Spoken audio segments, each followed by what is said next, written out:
vou falar essa história de duas mulheres que tiveram essa pecha aí durante a vida e até após a vida delas. Uma viveu e morreu na Inglaterra, a outra viveu e não se sabe onde morreu, mas foi nos Estados Unidos que a história dela ganhou fama pelo mundo. Vamos lá.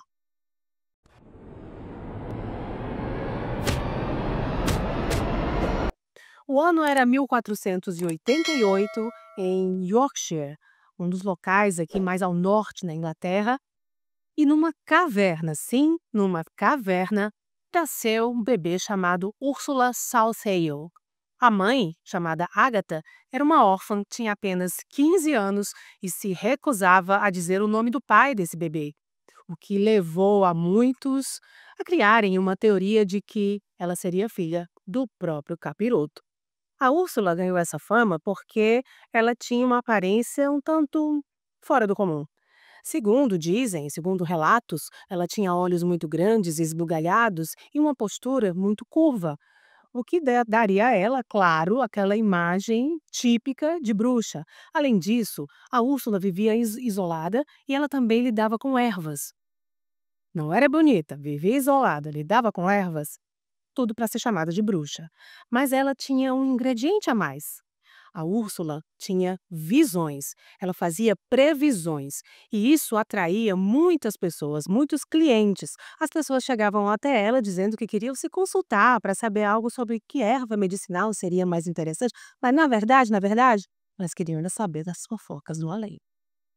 Entre as previsões famosas que foram só divulgadas mesmo depois da morte da Úrsula, estava a ascensão do rei Henrique VIII e a dissolução dos mosteiros católicos na Inglaterra. Sim, porque Henrique VIII, ele fez uma quebra, né? Quebrou, se completamente dissociou da Igreja Católica e criou a Igreja Anglicana, que até hoje existe aqui na Inglaterra.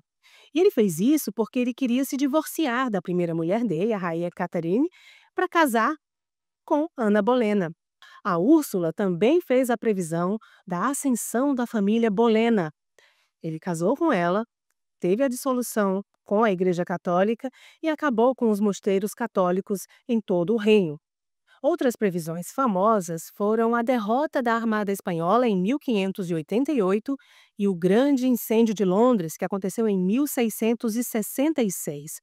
A vida da Úrsula, que era chamada de Mãe Shipton, foi cercada de mistérios, até porque ela vivia isolada. Então, todas essas previsões só foram divulgadas depois da morte dela. Ela teria se casado com um homem chamado Tobias Shipton, sim.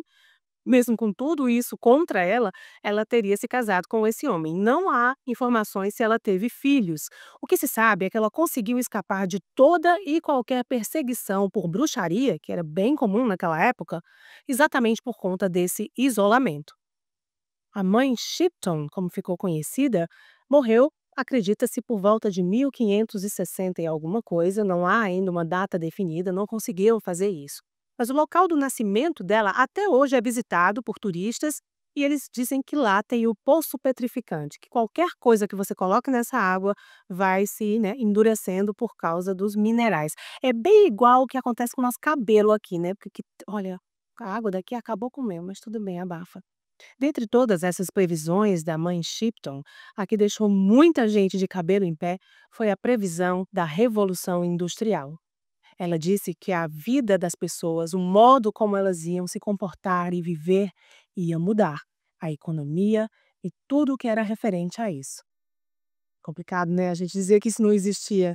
Uma pessoa lá em 1500 e cocada falar que em 1800 e lá vai pedrada as coisas iam mudar, era muita ousadia. Bom, ficou comprovado, né? O que se sabe é que até hoje o local onde ela nasceu, essa caverna, né, a caverna da mãe Shipton, é um lugar turístico no norte de Yorkshire. Agora vamos falar de outra mulher que também teve seu nome colocado na história como bruxa. Será que ela foi isso mesmo? Ela era pobre, ela era escravizada, era uma mulher de pele escura que veio da América Central para os Estados Unidos e foi morar na casa do reverendo protestante. E ela era considerada bruxa. Ela foi uma das primeiras acusadas naqueles julgamentos de Salem. Sim, você deve ter ouvido falar nas Bruxas de Salem, pois nós vamos contar a história de Tituba, uma mulher escravizada que foi uma das primeiras acusadas de bruxaria. Há relatos que dizem que Tituba era de origem indígena ou africana e que ela teria vindo da América Central para morar na casa do reverendo Samuel Parris, em Massachusetts. Lá, na cidadezinha de Salem, ela foi acusada pela filha dele e por uma amiga e mais duas primas de bruxaria. Sim, ela teria influência sobre as crianças e, segundo as acusações das meninas, ela faria pacto com o demônio e, inclusive, escreveria num livro dele, com sangue. Isso era o que estava lá na acusação. A coitada da Tituba não tinha como se defender. Então ela achou melhor, muito sabiamente, dizer que sim. Ela foi pressionada e disse que sim, que fez um pacto e que fazia isso para maltratar as crianças. Só que a gente sabe, né? Depois a gente vai ver o que aconteceu. Tem um plot twist aí nessa história. As meninas Betty Paris, tá lembrando aí do sobrenome, né? Filha do reverendo Samuel Paris, e Abigail Williams começaram a demonstrar comportamentos esquisitos. Elas tinham convulsões, começavam a gritar, e os médicos não sabiam do que se tratava, até que eles chegaram à conclusão fácil de que aquilo era efeito de bruxaria. E quem é que eles iam culpar? Quem? Quem? Quem? A coitada da pessoa que estava lá na casa dela servindo e escravizada, que não tinha ninguém por ela. Exatamente, a Tituba. A Tituba, coitada, pressionada, foi presa em 1692 e depois de muita pressão mesmo, a gente sabe o que isso significa, né? Have others. I know of no others. Again.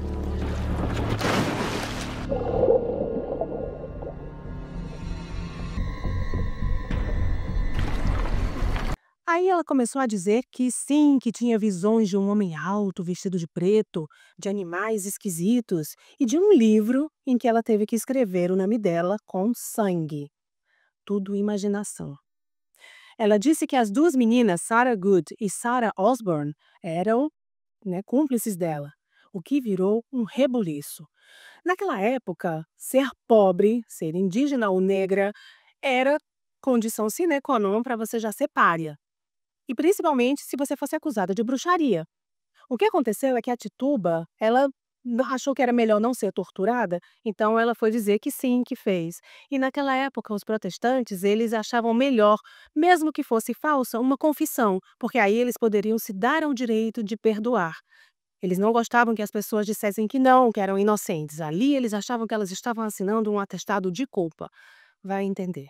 Por conta dessas acusações, criou-se uma histeria coletiva em Salem e aí começou aquele kikiki de acusação infundada e por conta disso, pelo menos 20 pessoas morreram logo de cara, 19 foram enforcadas, uma morreu numa circunstância mais, né, misteriosa e outras 5 morreram na prisão esperando o julgamento. A Tituba nunca foi realmente julgada, né? Um júri até se reuniu, mas decidiu que ela ia ser liberada. O destino dela ninguém sabe, porque o Samuel Parris, que era o pastor lá, o reverendo da cidade e que era, né, o senhor dela, ele não quis a Tituba de volta. Então ela ficou mais tempo na prisão até que ela foi vendida para outra pessoa para poder pagar, né, a estadia dela na cadeia. O destino dela não se sabe, a gente só sabe que ela sobreviveu. E aí fica a lição: mulheres sozinhas, independentes ou escravizadas e que tinham esse contato com a natureza, ou que não eram bonitas o suficiente para a época, elas tinham tudo para ser perseguidas e foi o que aconteceu com muitas delas. Muitas não tiveram a sorte da das 2 personagens que a gente está contando agora para você. Muitas não tiveram essa sorte de morrer de velhice ou simplesmente desaparecer. Muitas foram torturadas e mortas. Portanto, eu fico com as bruxas. A gente se vê na próxima história.